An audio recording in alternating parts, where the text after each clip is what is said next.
Well, thanks everyone. I'm gonna go ahead. It's 5 o'clock, and since Scott, you let us know that everyone is there and we've got quorum, I'm gonna go ahead and call the meeting to order. First item of business is our review of the meeting minutes from our last meeting. Are there any comments or changes needed to those minutes? No. All right, hearing none, the meeting minutes are accepted.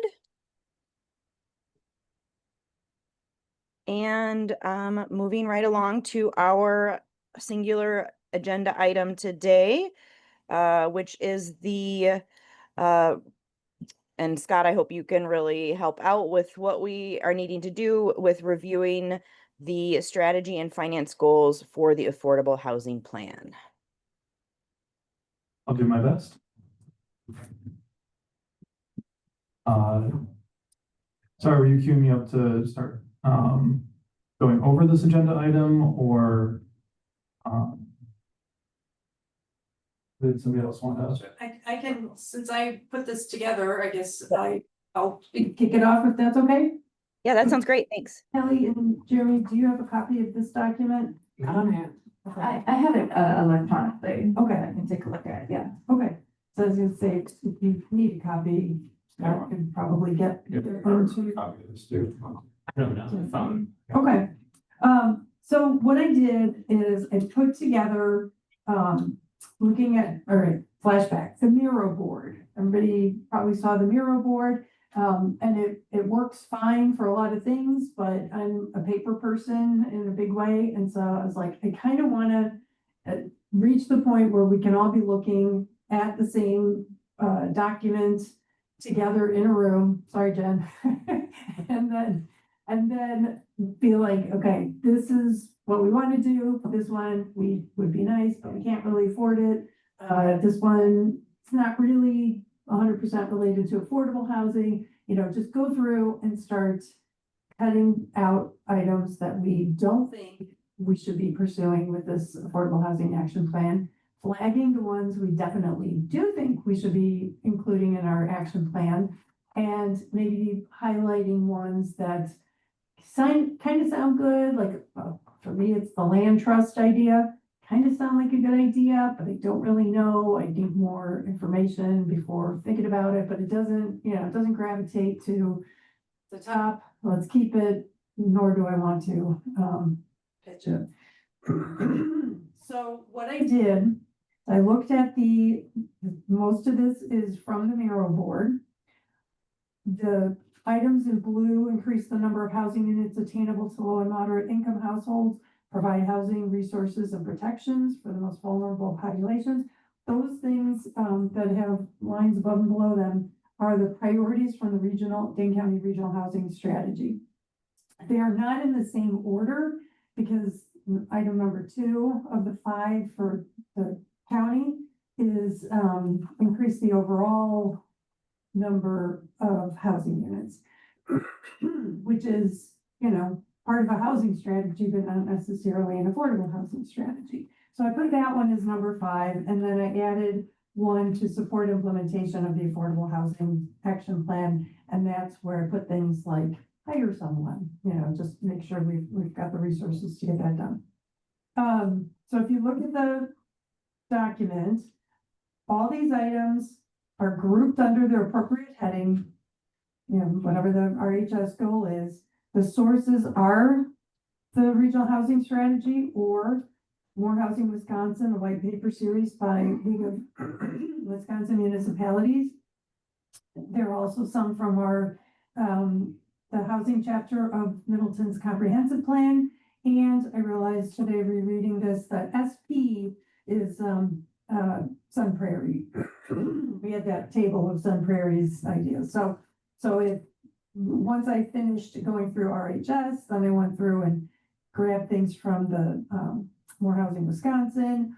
I worked in our comprehensive plan items, and then if there was anything in Sun Prairie that hadn't already made it into this document and it sounded like something we could do, I grabbed that and put it in. So that's what you have here. And what I thought we could do today is just look at, I don't know if we'll get through the whole list, but look at each item, and decide, is this a must-have or a nice-to-have, or not right now? It's not for us right now. Does that sound like a plan? Please, and just clarify, this is just a working document for us, right? There's no audience for this beyond this group, really. Right. You would It's synthesize it and, right. Exactly, and my thought was if we can whittle this list down today and at our next meeting, then that's what we can start to fold into the actual draft of the plan for discussion in October and refining in November. But right now, there are, as you can see, 7 pages of things that we could do. Right. And even though I firmly believe all these things would be good to do, it's just too much for us to do, and I Right. worry it would dilute the things that we really need to get done. Right, no, that makes a lot of sense. We got this many priorities and, Right. we don't have priorities. Right. So your approach makes a lot of sense. The document's fantastic. I really appreciate you've done so much to put all this together for us. Thank you. I'm glad it's helpful. So just looking at, goal number 1, increase the number of units of housing units attainable to low and moderate income households. To me, create and maintain an affordable housing fund.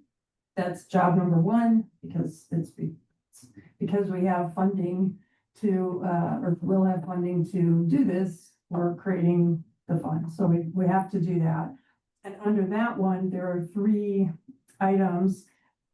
Establish the fund using let's just skip the percentage amount, but the final increment from TID 3, we're already planning to do that. The question is what to recommend to council in terms of the percentage. We have to take at least 75%, and we could go all the way up to 100%.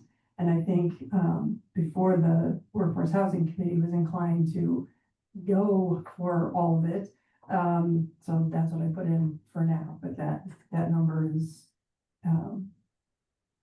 and I'll just say, one of the reasons I think we should put all of the money into this is because I worry that if we earmark 25% or even 10% to supporting other housing in Middleton, that's the percentage that's going to get done first. I just have this gut feeling that we would spend a lot of time making sure that part gets done because there'd be so much demand, or, people really supportive of that, and maybe forget about the real purpose of this TID extension to get the money for affordable housing. Well, and Go ahead. Jen. Yeah, Alder Hanaira, and we would still be able to use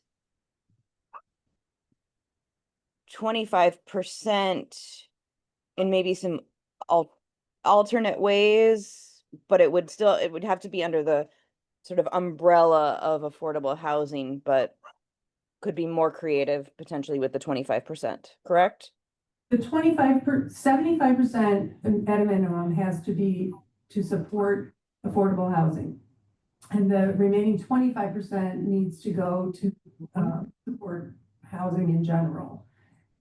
And my thought is we might, as we get further into this document and get to the part about increasing the number of overall housing units and then also supporting the Affordable Housing Action Plan, there might be an opportunity to say, well, hey, this is actually supportive of housing in general, so we could fund that with our affordable housing TID extension.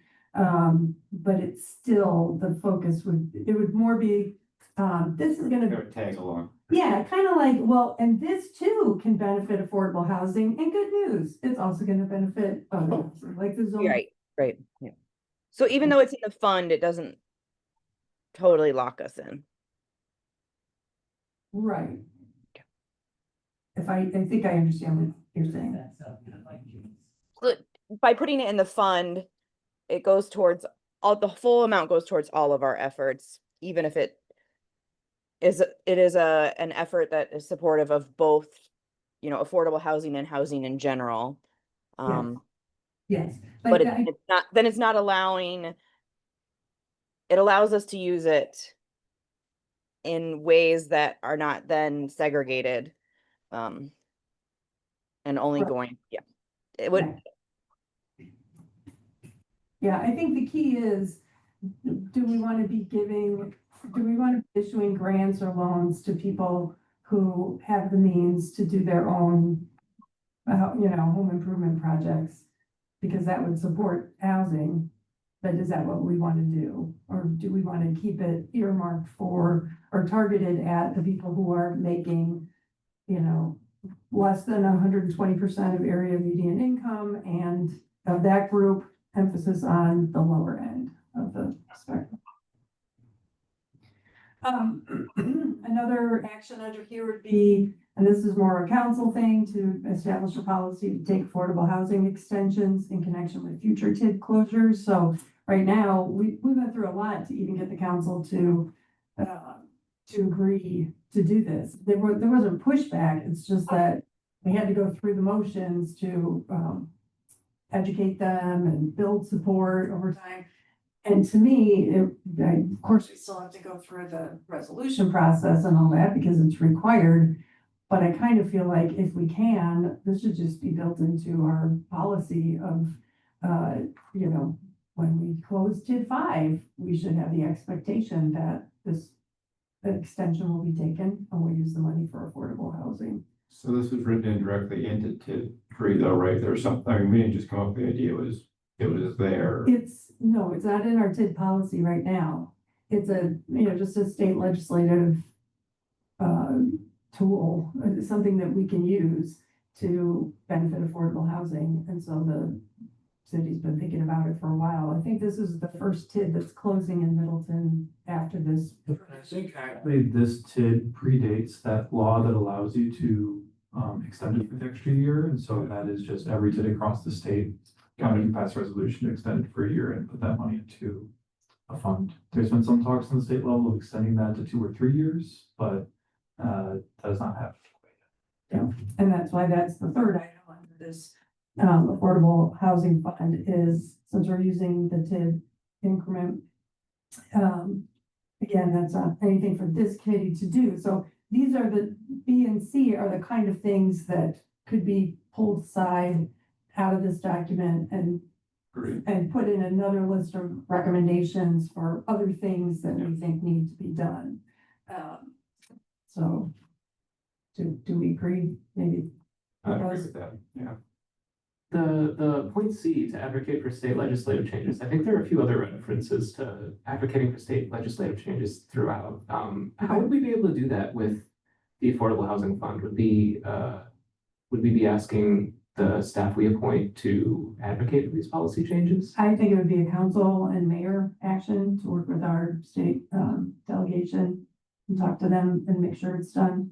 But right, so we don't need to spend any of the affordable housing. In fact, we couldn't spend the affordable housing fund to lobby the legislature, right? That's not allowed. So I I'm think- gonna sort of C and B for things that let's not spend money on this. That's what you have to think in shorthand. So let's not spend money on this, but it still should get done. so I think maybe they're under their own heading then is about policy development and advocacy. They're not part of creating and maintaining the fund itself. Okay.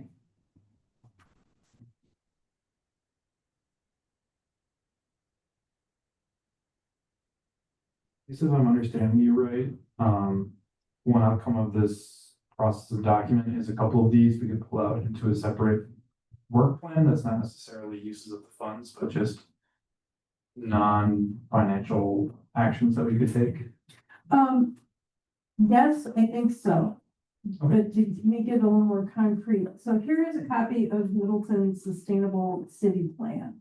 And I should have brought, well, I don't have copies for everybody, but you see it's a real thin document. This one draws from our comprehensive plan, like 90% of the things in here draw from the comp plan. And so what this one did is it's got an introduction with background, approach, public engagement, maintenance and organization, you know, the standard stuff to help you work your way through the plan. And then it breaks the actions over a 3-year period into 7 categories based on a previous sustainable city plan. And so each of these actions, and I'll pass this around, each of these chapters has an action, like 1 to 5 actions from the sustainable or from the comprehensive plan that the committee, sustainability committee, decided we should be working on this in the next 3 years. But we too had a bunch of other recommendations to make that didn't fit neatly into anything. So we had at the end, I'll show you, Scott, since you asked the question, a list of other things that we thought council should do. And I think it's more clarification. So we're saying B and C are not things for the Affordable Housing Action Plan to work on. The recommendations we're making, just pass along. So in other words, B and C would fall on this page of recommendations at the end. And this is over there if anybody wants to take a look. All right. Sorry, Jen, I can't share that with you. That's okay. Thank you. Item 2 is supplement the funding available for affordable housing. Again, that seems like a no-brainer. I believe, well, I don't know, actually. Can we use staff time? Can we pay for staff time to seek grants using this funding, or do we have to use our own general fund dollars? That's an interesting question. I guess it depends on if the fund is broadly sponsoring a housing planner of some sort. I'm sure that could fall under their purview of applying for grants and such. Okay. If we were to like hire out a consultant to do grant writing, I think that would probably be a little bit shakier ground, although I don't have any specific policy to point to for that, but that just would be my gut on that. I know these first list of ones, a lot of those are grants that are, in my understanding is they're more geared towards developers applying for them with the city as maybe a partner for it. Yep. So it'd be a little bit, probably less of a priority for the fund to focus on those aside from just a general policy of trying to find other sources of funding to supplement over time. Yeah, and I mean, that is the reason for item number 2 as a whole. It's just, we can't only count on to extension dollars. We need to, you know, find other sources of funding so that this can continue. We had talked a lot about approaching major employers and community benefactors. I always use the example of Sheboygan Falls has a development going in. I think it's called Founders Point, and 5 entities, including county, contributed $2 million to this effort to build an affordable housing development for people who work in the area but can't live in Sheboygan County because housing wasn't available at their price level. So that's what we talked about. And that's also in the item B is in the More Housing Wisconsin. Sun Prairie had something about partnering with employers on employer-assisted housing through employer contributions to development or provision of direct assistance to employees to reduce the cost of housing. I hadn't thought of that at all.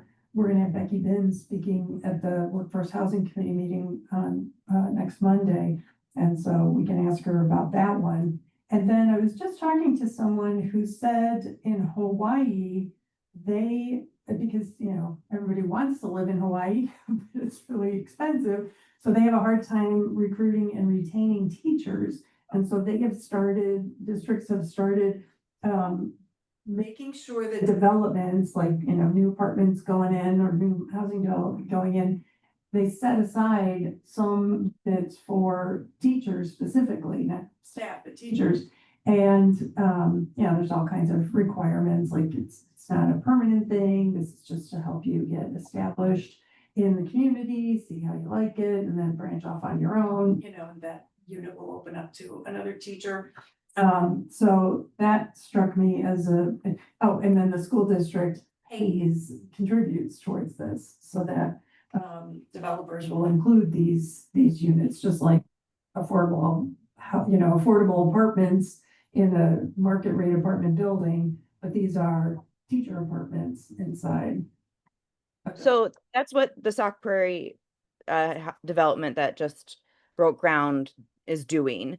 So all units are capped for 10 years at a rate that is affordable to area school district teachers. And I think they have at least two of the units set aside specifically for staff, teachers and staff in the school district. So I'm wondering, kind of going back to the question at hand about the use of the funds, and can other funds be coupled with our affordable housing fund. I wonder if we don't want to call out certain funds specifically, also because it does kind of imply that we have known access to those funds when in fact we would need to apply. So maybe it's about researching and applying for public and private philanthropy funds to, to leverage our existing housing fund. And then I wonder if it should be exploring partnerships with rather than a guaranteed partnership.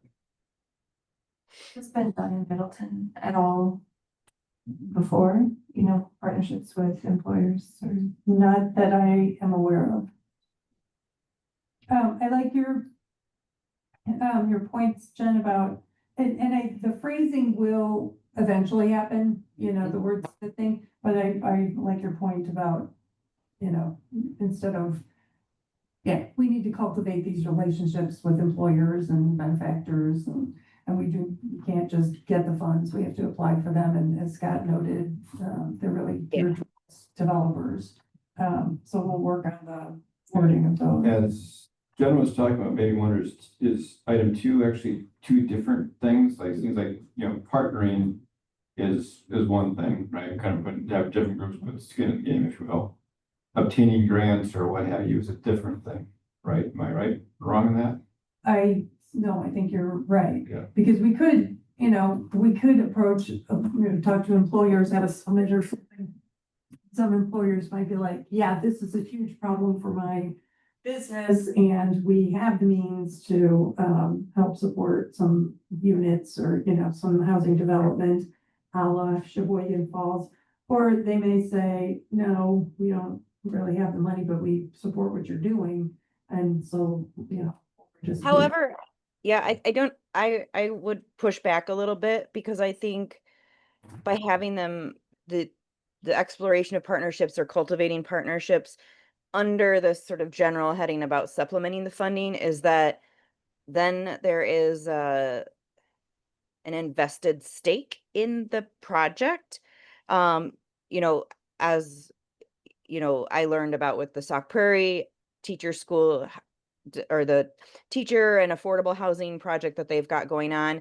I don't know that there was equity in funding amounts that were provided towards, but all partners had a financial stake in the project. So I think there's some benefit to leaving the cultivation of partnerships within supplementing the funds. So does it make, we avoid name only partnership, So is it really like an A and a B then? It's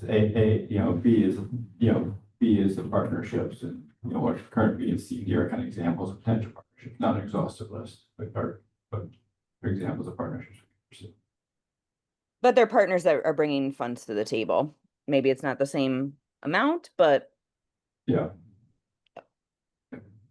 So we keep B and C separate or ditch B, are you saying? Guess my suggestion might be that B becomes that header that Jen said, that we pursue partnerships. That's B, and the current B, C, and D are kind of examples of that. I don't need to list all of them in here, but they're just examples of those partnerships. Okay.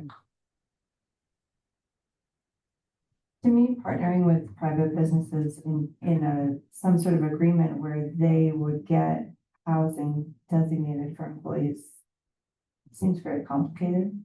Mhm. You know, and like how much of a say do these employers get and what's happening and things like, not that it can't be done, but it seems like simpler to work with maybe the school district or one specific group versus putting out feelers to a bunch of employers or something like that. My understanding of the Sheboygan Falls Fund was that those were just strict donations without any like ongoing partnership of, our employees get these specific units or, these people go here. So I think that's one model of just, funds going straight into this larger pot that get used however that pot gets used. And then, like Jen's example, there's more ongoing partnership of, we get to say over what happens on each individual project that our money goes into. I think from a staff perspective, that would be a lot more coordination required. And that leads me to one other thought I had was on the school district idea. I know a lot of those types of deals tend to be school district has surplus land, and so they kind of donate the land at a low cost. I'm not sure if that strategy would work as well in Middleton in particular.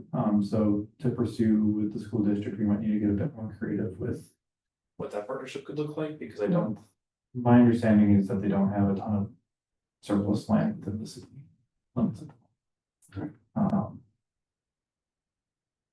And for the Sheboygan Falls, I think a lot of that fund was routed through their development corporation. Have there been any conversations already with partnerships with the Middleton Area Development Corporation? No, because they're really more business than anything else.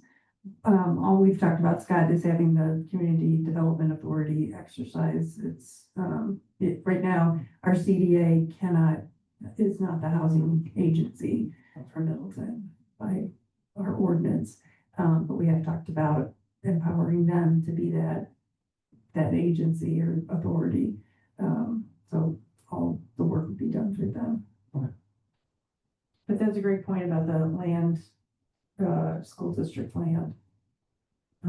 And Kelly, you're right, it could get really complicated, but that's why I like things like knowing Sauk Prairie has done something, because then that lowers the barrier for us. We can take their lessons learned and try to improve on what they did and make it work for us. Okay, moving on, the next two are related to tax incremental financing. And again, these come from the regional housing strategy, and number 4 comes from our own comprehensive plan, but it's basically updating our TIF policy to incentivize the use of TIF for affordable, environmentally sustainable housing located near jobs, schools, childcare, grocery stores, and transit. This, I think, falls solidly in the camp of let's not spend money on this, but it should get done. I think the city, with the closure of one TID and the possibility of creating new ones, we need to look at that policy anyway. And so that can be a task for someone to undertake and make sure that it is incentivizing, giving developers a great opportunity to make use of those funds for benefiting affordable housing. And then number 4 is to continue using TIF and use it to leverage other sources of funding. And that kind of goes back to item A, because as we were saying, it's developers who benefit for, I think, all 3 of these grant programs, or at least 2 of them.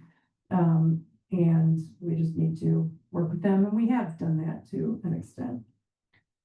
So what's the action on 3 and 4? What are, so when you, is this, trying to talk about not, trying to think about not just do we spend money on it, but like who's doing, is it a recommendation for someone to do it, or something that we would take on to enable in this case? It would go on the list of other recommendations. Got In my opinion, it would go on the list of other recommendations, and it would be something that maybe the plan commission would work on with the planning staff and make a recommendation to the, TID Joint Review Board. Because they're the ones who, it's under their purview that our TIF policy is, implemented. So then the next, not easily actionable, but I think appropriately actionable for this group would be to acquire land and distressed buildings to make available for future development or conversion to affordable housing. And the items under that are really just steps to trying to identify where there's land and can we acquire it. So I mentioned before, I'll say it again, on one of the webinars I attended with other municipalities sharing their experiences, taking their affordable housing extensions. I asked, their dollar amounts were like in the 500,000 to like 800,000, maybe $1 million range. I was like, Middleton's looking at more like $10 million at the time. And I said, what would you do if you had that much money? And they were like, we would definitely have bought land. So it strikes me that that's an opportunity we should take if we can. And so, and it's land that we could then, sell to a developer, have an RFP go out. We want to develop this property into so many, homes for purchase or affordable apartment units, and work with developers that way too, so that the city's not the landlord. The city just pays somebody to do the development, and ideally it would be a nonprofit or a developer who specializes in this. But I don't know if we even have I'm sure the planning staff somewhere. Scott, have you seen an updated inventory of all available and developable publicly owned sites? Publicly owned, no, not that I'm aware of. If you look at our zoning map, the institutional land category is a pretty good proxy for just generally publicly available ones, and I was scanning through that yesterday. There's not a ton of developable within our current land holdings, so I think that'd be a little bit less of an emphasis, but I do have our intern Jake for the summer. He's been quite incredible, and he decided that for his professional project for his second year of his master's, he's going to be working to help with some affordable housing plan things, and one of the things on that list is some different maps that I wanted to put together. So That's great. this is something that we could kind of farm out to have him work on that while we're putting together this plan, and get at least a base layer of some of these different types of properties to put on our radar. Okay, yeah, that would be great. And then on the next page, it continues with map unoccupied commercial and residential buildings near current or possible transit routes. Because again, we want to keep in mind the idea of focusing on affordable living, not just affordable housing. And so finding places where we could develop housing or incentivize the development of housing near transit lines, instead of up in my district where, literally everybody's going to have a car or take a bus to school, that's a good way to pinpoint our resources on the best areas to build. Identify and acquire tax foreclosed properties. This came from, not sure where that one came from. That might be from More Housing Wisconsin. Or actually, no, that was a sticky note that showed up in the mural board. And then establish a community land trust or land bank. And that's the one that I always have a big question mark by, because it sounds like a great idea. A lot of people, a lot of municipalities have these, these things exist, but I think it sounds complicated and not very direct. It's almost like an indirect way to do what we want to do. So, but if anybody really wants to explore either a land bank or a community land trust, we could do it. But I think that's a whole nother layer of administration and management on top of that. So thoughts on the items under 5, acquire land and distressed buildings. The number of unoccupied buildings and tax foreclosed properties must be a very short list, I imagine. I would think so. I assume so. There's another item further down on receiverships. There we go, it's an adopt, oh, that's not. Oh, consider receivership under state laws of rehabilitating residential properties that have been adjudicated to constitute a nuisance. So I heard about this at a, I think the Wisconsin Municipalities Conference that I went to, and it's, you know, every district has a couple of houses that nobody's living in them. Occasionally a neighbor will complain that animals are getting inside, the grass is overgrown, it's growing under the cars that are parked in the driveway. And typically it's somebody who like a parent owns the house, but doesn't live there anymore. They're in nursing care somewhere, and the kids don't want to sell the house, you know, the parent doesn't want to sell the house. And then they fall into disrepair, serious disrepair, and then they become a nuisance. And there was a property in District 6 before I became the alderperson there that eventually was razed. The city, you know, tore it down because it was someone was living in it and it was a hazard to that person. And I don't know everything that went into that, but that I think is probably more common than the tax foreclosed properties, is the properties that people are current on their taxes, they're just not current on upkeep of the home because they're not living in it, and maybe not capable, don't have the means to keep it going. So acquiring those might be an opportunity. It could help the homeowner who, you know, is maybe struggling to keep the home maintained, and also create an opportunity for the city to maybe tear it down if it needs to and turn it into a duplex, or fix it up and make it available. And I think they tend to be lower cost homes, you know.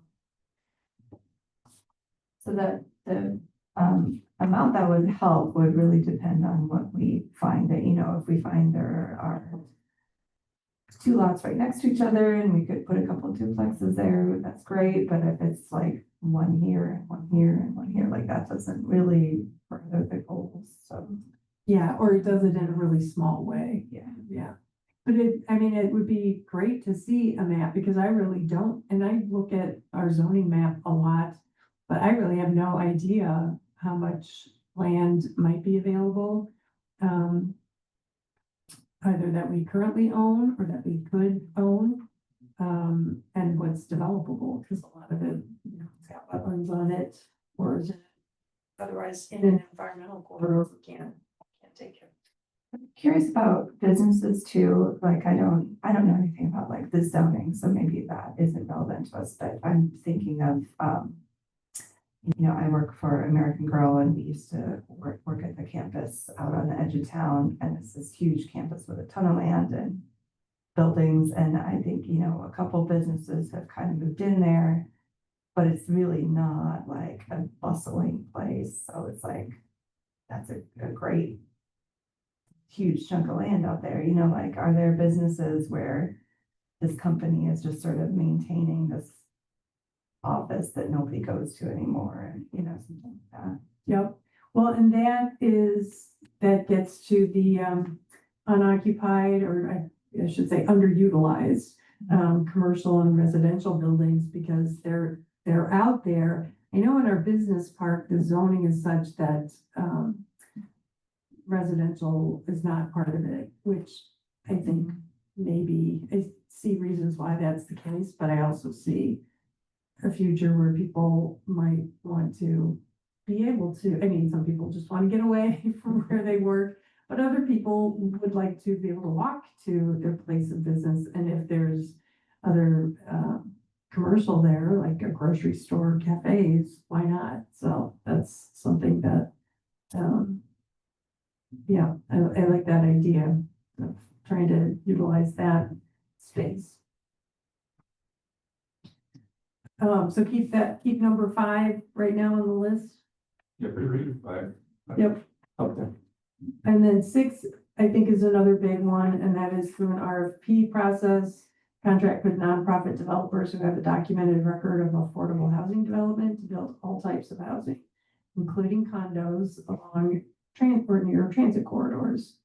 I think that is going to be, I mean, that goes with number 5, and I think that's an important part of this plan, or should be. So this would be a kind of a per opportunity contract. It's we're not kind of forming a short list or doing any advanced reviews. It's just like when opportunity comes up, we would contract with them. Yep. Okay.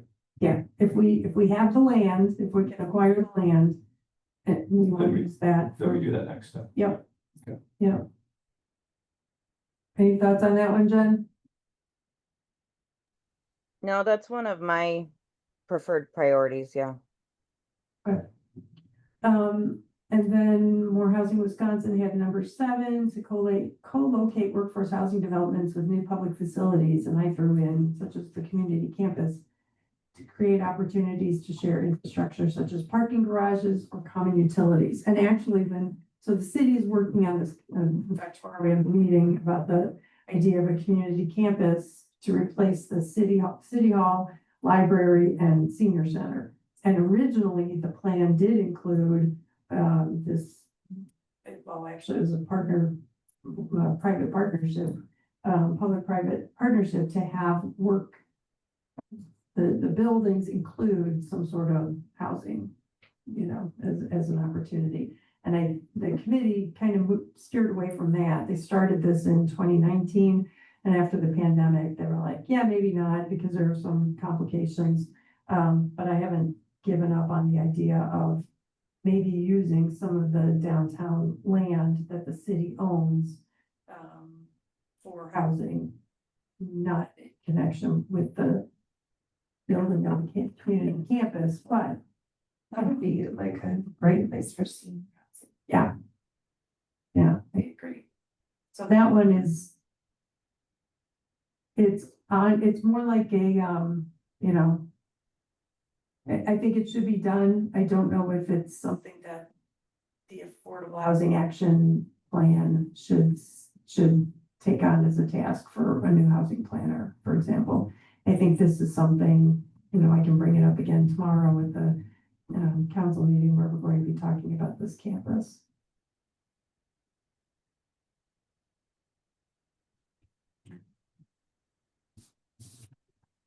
So we're saying 7 is kind of not the same level as some of the other ones. It's sort of, it's not, or you think it's kind of more of the recommendations or more so like a party B, like a more opportunistic, something pops up, we do it.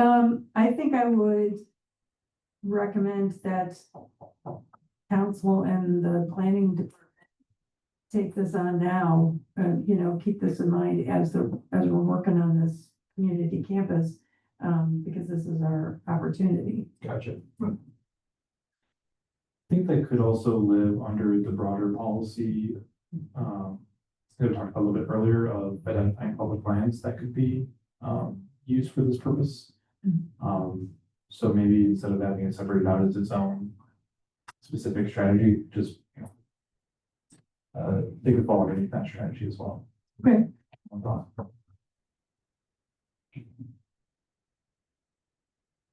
Okay, and then this next one is, again, regional housing strategy. This is sort of, layering on top of all the other work, incorporate green infrastructure into residential development to help reduce stormwater runoff, lower surface temperatures, and lower utility costs. All great things, all important, but more like an item in the RFP process if we get to if we do that to emphasize we're looking for this. And that kind of happens anyway. I mean, that's something that I know at Plan Commission meetings, I'm always asking about things like solar and latest sustainability features. Water Resources Management Commission, I'm on that too. We're concerned about stormwater. So I would say this is actually part of the RFP process. I think, something like solar is super helpful in sort of the priorities of keeping people able to afford those homes, you know, like if they have lower utility bills. Yeah, and I think this item could be, so if it's folded into the RFP process for, you know, new development, this could be expanded, because the first one is to reduce stormwater runoff. Well, that's a benefit to the city and, you know, our lakes.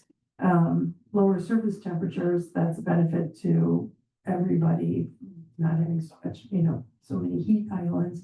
But the lower utility costs is a benefit to the residents, so I would want to emphasize that one. It goes to, you know, we could be a component of the partnering too, for partnering joint development or what have you with others. I mean, that could be a component of that as well. So it's kind of you know, you think it could be a component of multiple tactics. I Yep. suppose it's somewhat. Item 9, I like this one a lot, waive or substantially reduce impact fees for new affordable developments. The impact fees include things like that, you know, we require a parkland dedication or a fee if there's not enough land in the development to dedicate parkland. That's just one example. And it can add on, you know, to the cost. And I think our zoning code, Scott, do you know if our zoning code already allows for affordable housing not to have to pay the fee? Just remember having a concern when we considered something, because I didn't want it to sound like we were saying we don't need parks for affordable housing developments, you know, but it really was more, we don't want the people, you know, living in affordable developments to have to pay that cost. And the developers getting to. So I don't know if that lives in the zoning code. I think that might be in a different part of the ordinances. I can look into that. Okay. I know Parks is currently reviewing impact fees to see where those should be sent. I guess one of my questions as we dive further into this idea is, would it be a waiver of the fees or you know, making them whole for that amount of fees? That we would pay, the city would pay the fee. Okay. Through the affordable housing fund. Yeah. Yeah. I think So I don't know how to phrase that differently to, like, we cover the fees. sure. Yeah. Okay.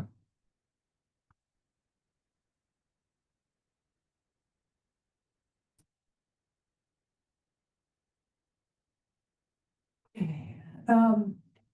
Item 10, maintain a listing of affordable and income restricted developments along with the affordability period expiration dates and explore options to maintain affordability within these developments. This is from our own comprehensive plan.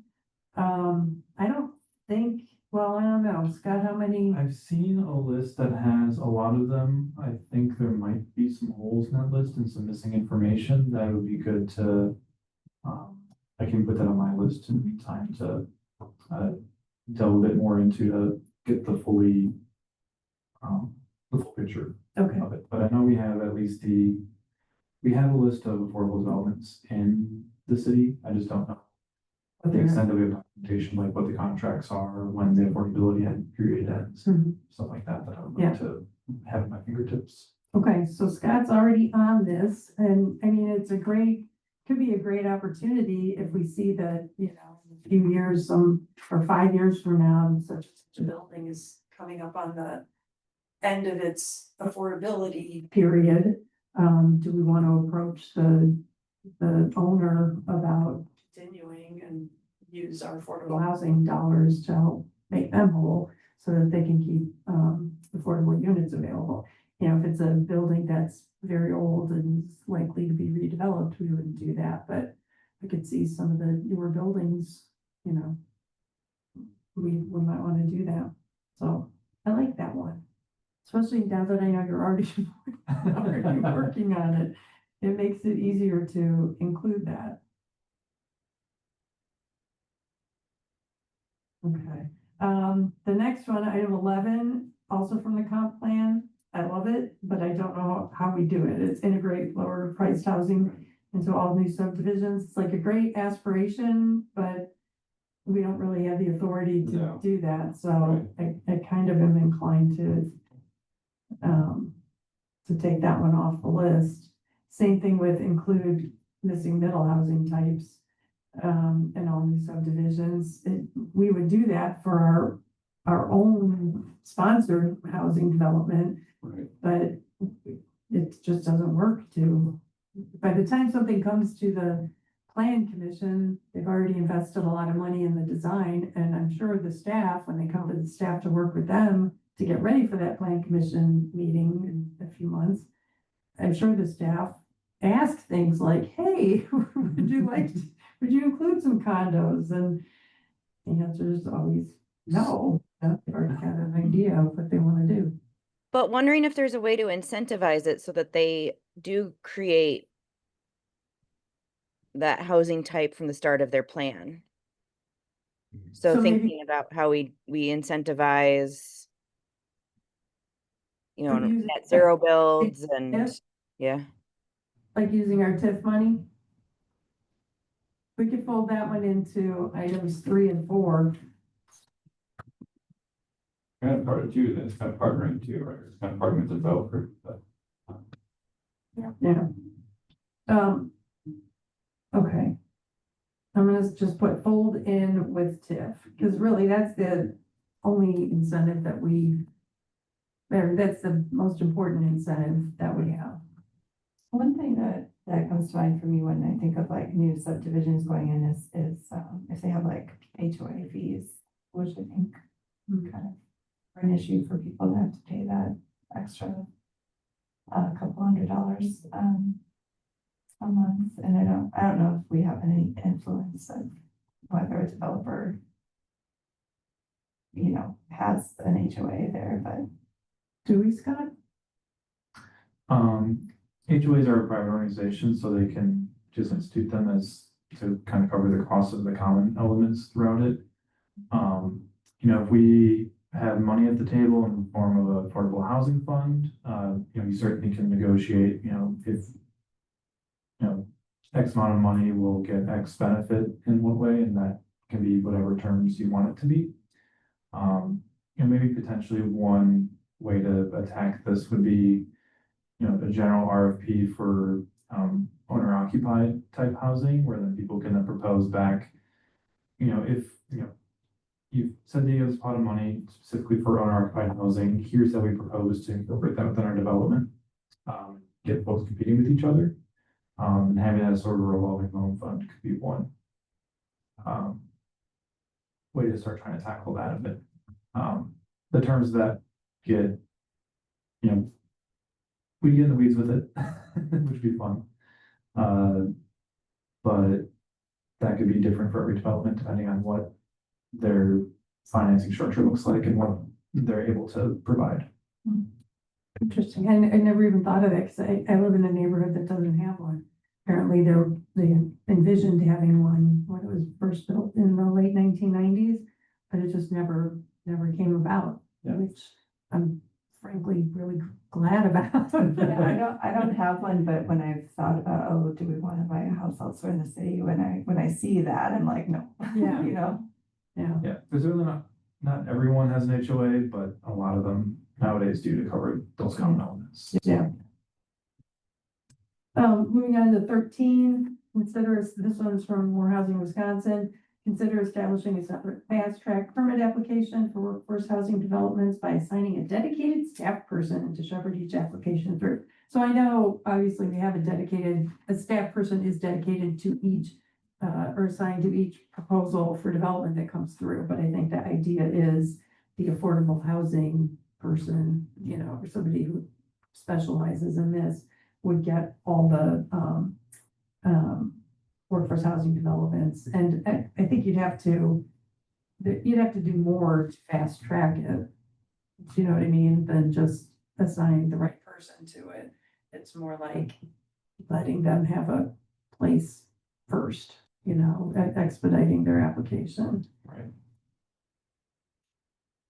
I won't say I've been around long enough to have a fully informed comment here, but I would say generally my experience so far has been that it's not like, we put off a application planning commission because of lack of staff time to review it. I think in the past, their permitting process had been quite a while, but once we switched to having the third party review of a lot of the engineering pieces, that's really helped speed things up for a lot of developers. And so from the planning side, I think there's not necessarily a backlog, especially right now, with a couple meetings in a row, being pretty light, but so I'd say this kind of happens naturally versus needing in a large municipality where there's a lot of bandwidth being taken up by other projects. That might be a more pressing one, but I don't. I think a lot of them are already on the fast track in terms of the staff time to get everything prepared. It's more of just getting to the processes that are required. It's good intel. Yeah.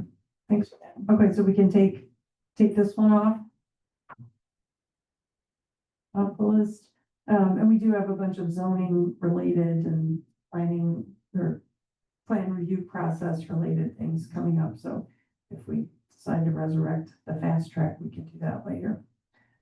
This next one I threw in as a nice to have extra layer on top of, just to try to make living affordable, create community gardens near new and existing affordable housing, and make at least half of the plots available at no charge for residents of income restricted housing. And I will voluntarily remove that to the recommendation category, but I just am reminded of this a lot.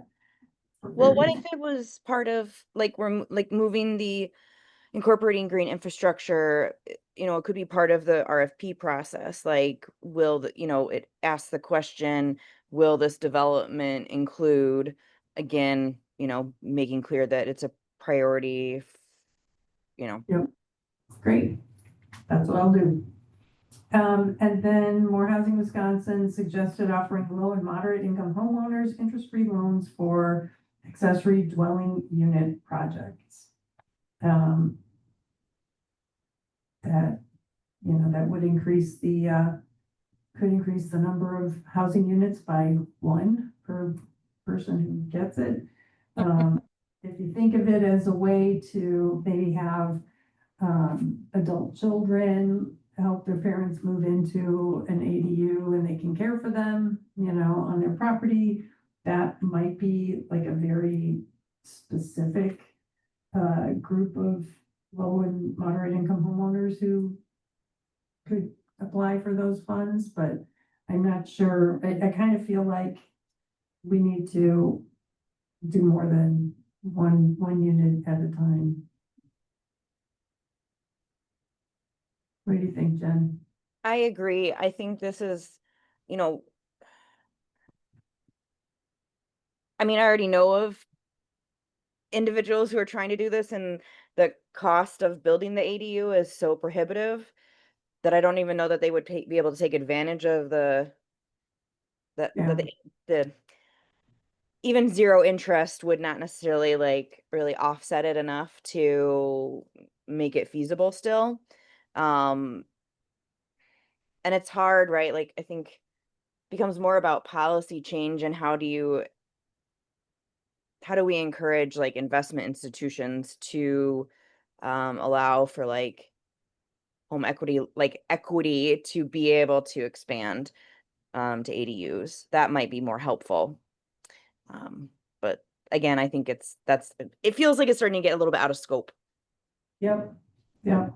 And you said, so what you were saying just now made me think of another map I would love to see, but I don't want anyone to spend time on it. And that is all the parcels in Middleton where there's enough land to have an ADU. 'Cause I don't think there are that, I mean, it can't be a big Is percentage. there a standard for that, how much land you have to have? Yeah, given setback requirements and everything, yeah. So I'm not sure, you know, I can't think of any, houses in my neighborhood or like Middleton Hills that would have the space to put in an ADU. Yeah, absolutely not in Middleton Hills. Yeah. Especially not in a lot of the newer builds Right. ones as well. There might be some of the older neighborhoods that would have, well, like the SRL district might Yeah, have space. But it all depends on the shape of the house and contours of the property and et cetera. So that's ADUs are always a really hard nut to crack for financing reasons and the logistics of where it goes in property reasons. I'm mindful of the time. Yes, was just about to point that out and see what, I mean, this was the largest chunk of the other, goals have fewer bullets. Well, what I would suggest is we've had the discussion of the largest chunk. And so I would encourage everyone to look at reread the next few pages with that in mind. Is this this is why we're doing this in the first place? Or is this, no, that's a little out of our scope? Or should this be on a recommendation for council to pursue? So, although it's really helpful to hear kind of why you put it on, what you were thinking about, because there's like this number, oh no, she just wants to put off bullets, right? So it's helpful in that context too, right? Yeah, but yeah, that makes sense. Yeah, I wish, I would love to stay and continue the conversation, but I have the plan commission meeting at 7 and I have a diabetic dog at home who needs to have his dinner and his shot. Yeah. All right. So we're agreeing to continue our review, and come prepared to dig through the rest at the next meeting. I think we also need to start. We've done a little bit of prioritization here, but I think, how do we start identifying things that are Yeah. most critical to us? We're gonna have to do some rank choice. So Jen, I don't know, people are commitments, can we say the next meeting plan for 2 hours? Or how? Yeah, hour and a half, I could something do that because then I just make sure somebody's there to Right. take care of my dog. if that works for the city. Yeah, we're here until planning commission anyway, so that's perfect time. Perfect. All right, with that, I'm going to call our meeting adjourned at 6:02. Thank you, everybody. Thank you. Thank you. You.